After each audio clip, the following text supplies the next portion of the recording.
and welcome to the Oyster Stew podcast. I'm Libby Hall, Director of Communications for Oyster Consulting.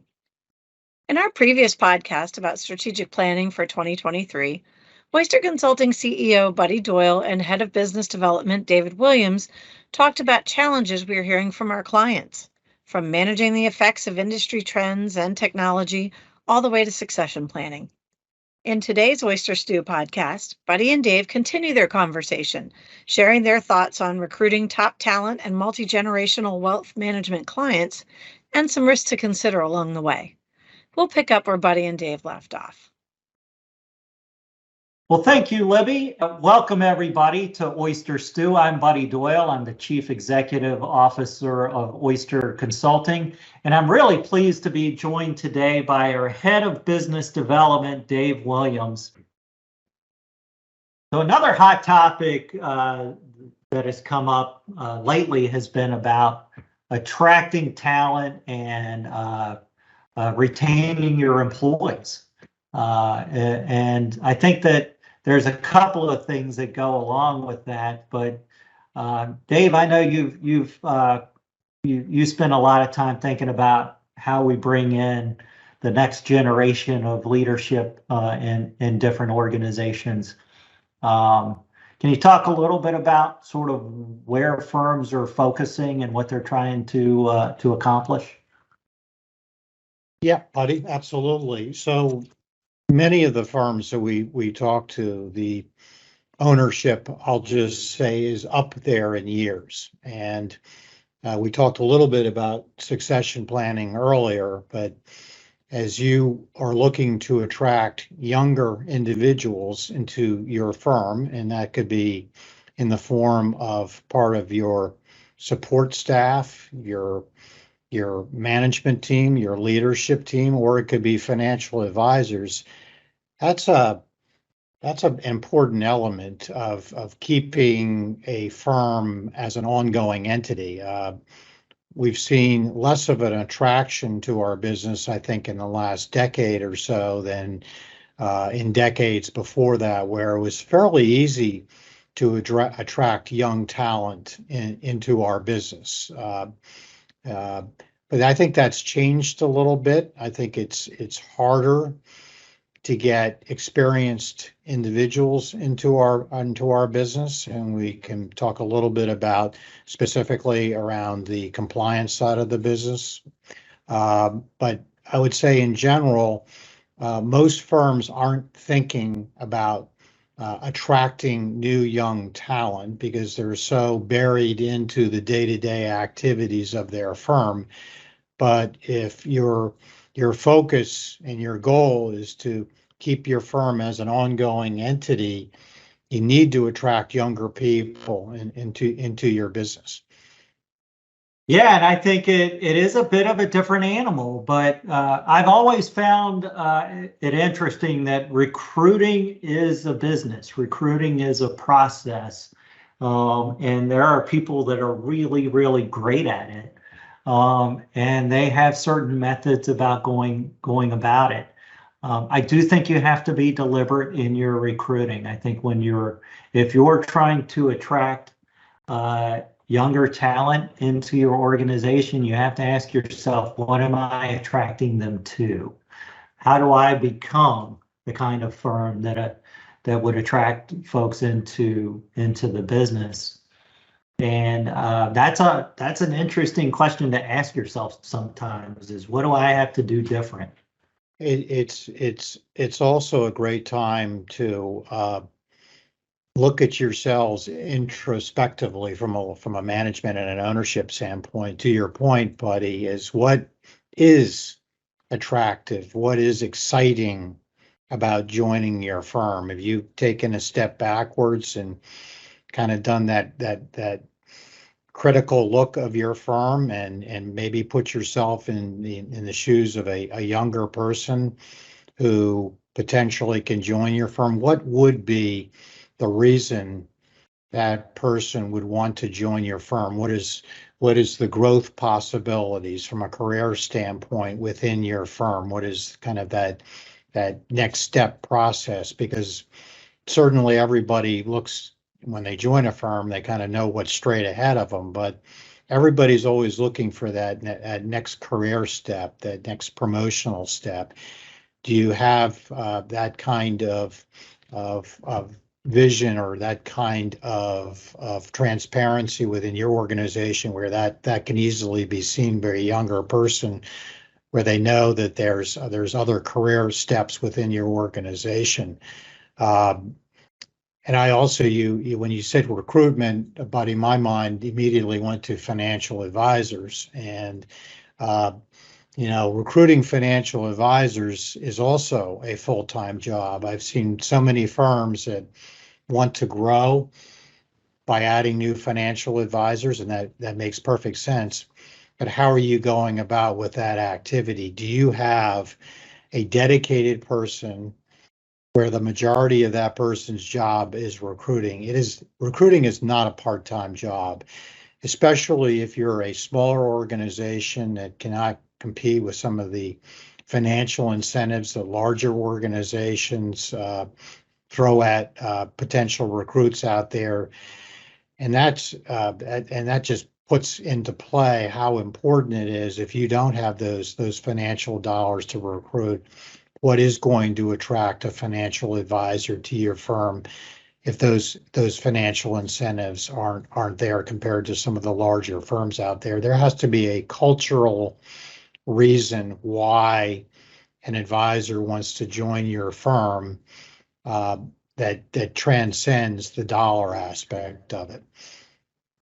Yeah, I think so. Otherwise, your recruiting is temporary, right? I think we all seen the folks out there and know folks that go from check to check to check with forgivable loans and let it expire, and then they're off to the next place. But I do think you need to have a good cultural reason for people to join you, especially if you want to get the next generation of talent into your organization.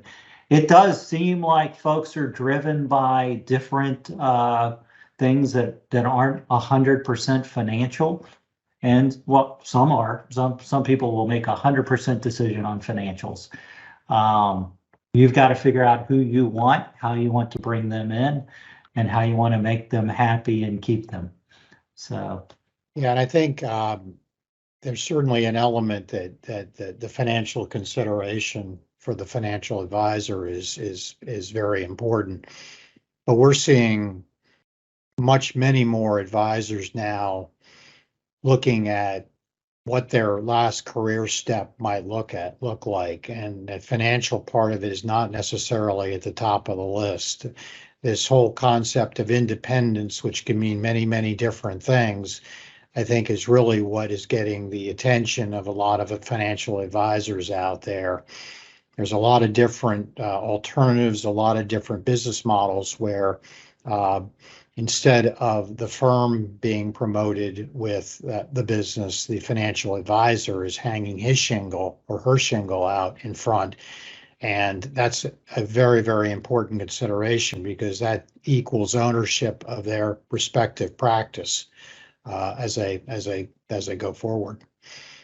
And that opens more opportunity, right? Because you get folks owning their own practice, and then they have to think about their succession planning as well, and what that looks like, not just joining your organization, but what it looks like when they're ready to grab the brass ring and retire, if they ever get to that, and not everyone will.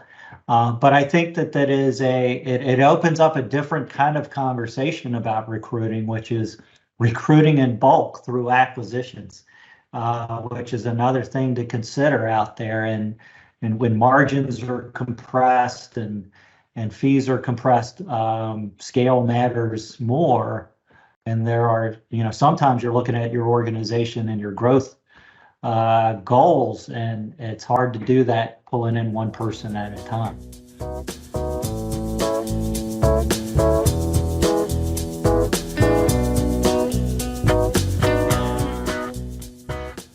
From a recruiting standpoint, there's a lot of different ways that firms look to attract new financial advisors. Some firms use outside recruiting organizations. There's many of those out there. They can be a little pricey sometimes. Usually you're competing with other larger firms who have potentially bigger checks than you have. To me, recruiting is a little bit of hand-to-hand combat. And if you're overseeing recruiting in your firm and it's a big portion of what you do at that firm, you should be thinking about knowing every financial advisor that you want to do business with. So if you're in a city, you should be thinking about who are the financial advisors that I want to get to know? How do I meet them? How do I interact with them?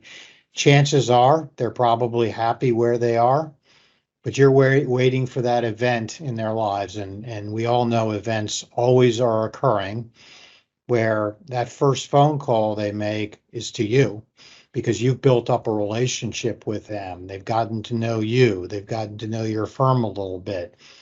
They might have been happy last year, but this year they're not quite as happy.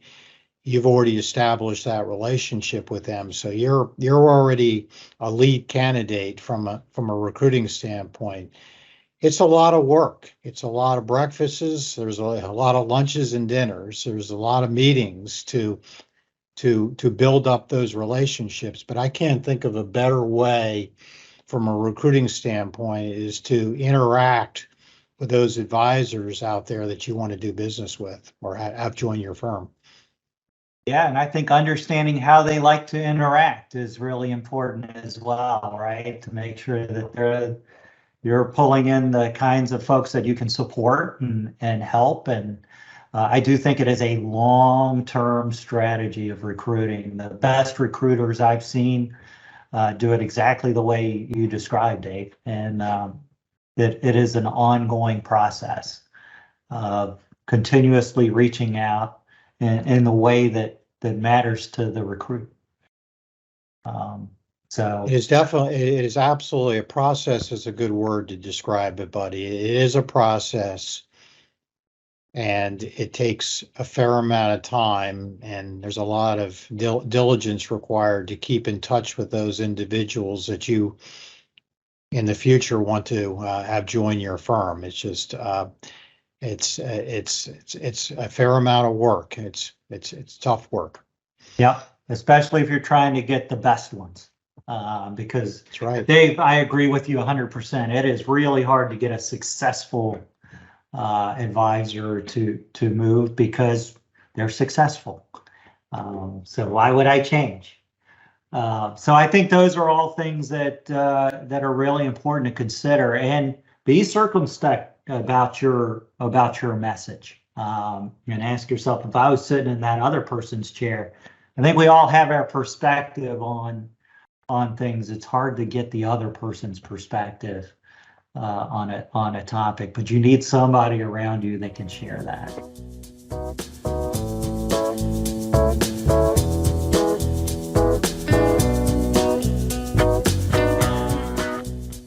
And then I think the other thing is, again, talking not just about the next generation of talent in your firm, but the next generation of clients, and how you're focused on your client acquisition strategies and client growth strategies. And boy, it seems like some firms have just gone into, hopefully we can retain some of these clients. And I think we're seeing, continue to see population changes and consumer preference changes and things like that. But it's an interesting time for the industry because we're kind of getting through the old school broker dealer ways of doing things that were the way we did it when I joined the business in the 80s. And, when I came in, everybody talked to dad, right? And the broker talked to dad about the money and mom might be there or whatever, but they were always talking to dad. Well, mom outlives dad is generally the way the math works. So how do you keep those assets? How do you keep the children's assets? How do you create these multi-generational relationships to grow your business if you want to? I think that's another thing to think through. Yeah, obviously the assets are with the older generation, the younger generation is growing their net worth, not nearly as large as the parents, but it's still as important to build that relationship with those younger family members, because when your clients pass on, you don't want those assets leaving you. And there's so many different alternatives that are attracting younger investors nowadays, mostly digital types of methodologies, some of which are not really investing. It is there, you could probably call them gambling, closer to investing. And that seems exciting to a younger investor, but those of us that have been in the business many, many decades know that that is not a very good long-term strategy, because it'll eventually come crashing down. And it's just, you got to separate those exciting types of ways that younger investors get attracted to really what long-term investing is. Yeah, I think it is an important process that you've got to go through with younger investors, from speculating to investing, and what's the difference between those two things, and then really, can you keep them? Can you attract them? Can they look on their phone and see what their account looks like? If they can't, they're probably not going to be as excited. So I think that is something to look at. And, there is a whole way people are doing business again that you got to also watch from a risk perspective of who's out there talking on Reddit about what stocks and what's that causing to happen at your organization. Is going to be really important for you to be able to keep your eye on how things are changing, and consumer preferences have definitely moved, and they continue to move.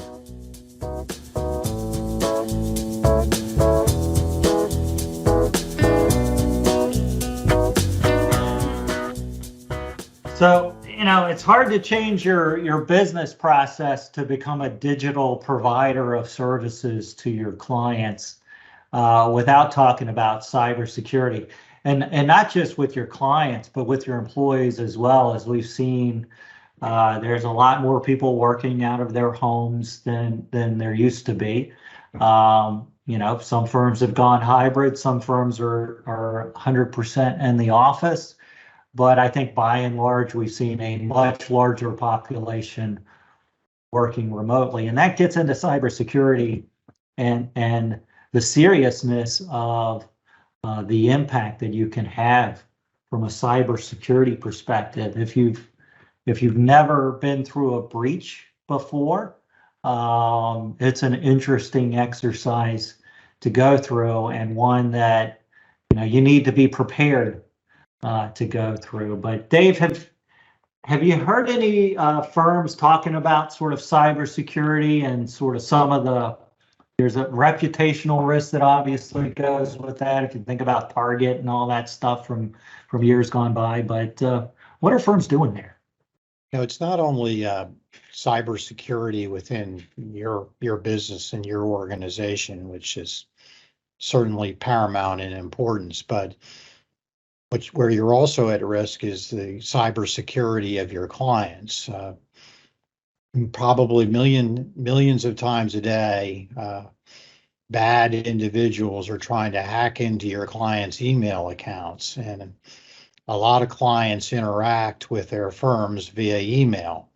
And we've all seen those incidences where an email comes into the home office requesting some kind of wire out of usually a fair amount of money. It could be even a small amount of money, to see if they can work their way through your organization.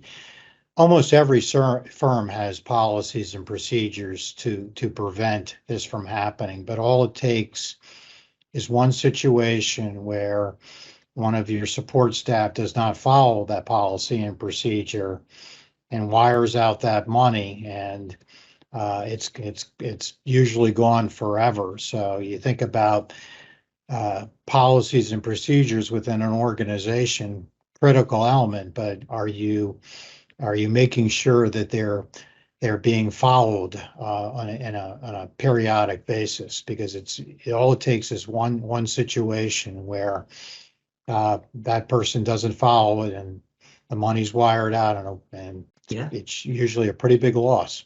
It can be a pretty big loss, and it's one of those things where you can't train too much on this, I think, and you should work the cybersecurity and client protection into routine conversations, because it is really hard. We're trusting individuals by and large, and when we get something, we're pretty sure it's real, because it has been real all the other times. And I've even seen firms with callback procedures where it's somebody calling back that wouldn't know who was on the other end of the phone anyway. So we're going to see some Reg SID. We've seen some Reg SID, which is protecting your customer's identity, enforcement actions coming. I think we're going to hear more about that because it's an electronic world now. It's a remote world. People aren't coming into the office as much to do business. And I think that we've got to be prepared for that. And it is all aspects of cybersecurity. Back when I used to do the cybersecurity training as a consultant, my first slide was always the same slide, which was a guy in a criminal mask sitting at a computer and a guy with a big bone for a head, right? Bad guys and boneheads. And you have to protect against both, right? You have to not only protect against the criminal that's trying to break into your office, and if you don't think they're trying to do it, you should look at your firewall logs someday, because they are. So if you don't think you're being attacked, you might want to get some more information, because you probably are. But then it's the people that just make the mistake, right? And it's not ill-intentioned. It's not bad things, but criminals are really, good at what they do. That's how they make their living. That's what they're looking for. This code you buy on the dark web has a very high rate of return. Most portfolio managers would be envious, but it doesn't work a lot. But it only has to work a little, and it feels really bad if it's you. But there are things you can do to not only protect yourself through policies and procedures, but insurance as well. Make sure you've got a good understanding of what the cost of a breach is in 2022, and ask yourself, have you insured yourself for that cost, or are you ready to self-insure for that cost? Because it is really important, and it's email phishing scams, it's direct hacking attempts going on, it's locking down the computer so people can't install a piece of software with a piece of malicious software included in it. It's a really, really big deal, and we spend a lot of time on that here at Oyster. It is a huge risk. I almost hate talking about it. By the way, another big important piece of cybersecurity is your software development lifecycle practices and your change control in your organization. You've got to have somebody looking at how you implement new policies, procedures, new software. It all goes into the same bucket. You need to make sure somebody's asking those risk questions as you're going through business changes. And if you're sharing your data with an outside vendor, that's your responsibility. So I've seen it too many times where vendors just lose the data. It's tough.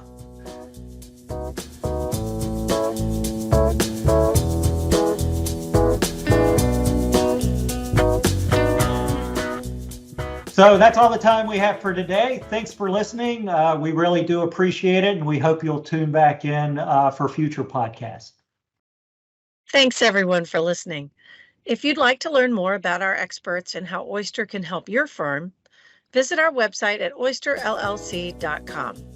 And if you like what you heard today, follow us on whatever platform you listen to and give us a review. Reviews make it easier for people to find us. Have a great day.